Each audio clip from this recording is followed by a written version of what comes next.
देखिए, कई जगह मीडिया में ये आशंका जताई गई है कि पटवारी घोटाले की इंक्वायरी रिपोर्ट है वो आग में जल गई है, तो उसे एक्सेस नहीं किया जा सकता है। मेरे पास कई पटवारी अभ्यर्थियों का फोन आया, उनके मैसेजेस आए और वो ये जानना चाहते हैं कि अब पटवारी घोटाले की जो जानकारी है, इंक्वायरी रिपोर्ट है, वो एक्सेस कैसे की जा सकती है।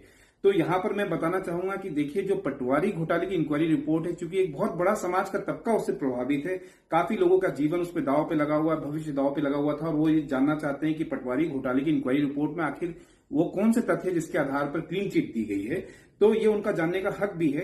और सेक्शन 4(1) जो सुओ मोटो डिस्क्लोजर है आरटीआई एक्ट का, उसके तहत ऐसी जानकारियां जो कि समाज के बड़े तबके को प्रभावित करती है, इस तरह की जांच रिपोर्ट खासतौर से, उसे सुओ मोटो डिस्क्लोजर करते हुए इसको वेबसाइट पर प्रदर्शित कर देना चाहिए। और यहां पर तो आरटीआई लगाने की भी जरूरत नहीं है, लोगों को स्वतः ये जानकारी मिलनी चाहिए और इसमें प्रावधान है। और मुझे तो आश्चर्य हो रहा है कि अभी तक उस प्रावधान के तहत उसको फॉलो करते हुए जानकारी पब्लिक वेबसाइट पर क्यों नहीं प्रदर्शित की गई है। वहीं दूसरी तरफ अगर कोई इस तरह की दुर्घटना में अगर कोई दस्तावेज नष्ट हो जाते हैं, तो इंक्वायरी रिपोर्ट खासतौर से जब हम बात कर रहे हैं, तो इंक्वायरी रिपोर्ट को रिक्रिएट भी किया जा सकता है। अगर उसकी कोई कॉपी अवेलेबल है, उस कॉपी के बेसिस पे उस इंक्वायरी रिपोर्ट को रिक्रिएशन उसका पॉसिबल है।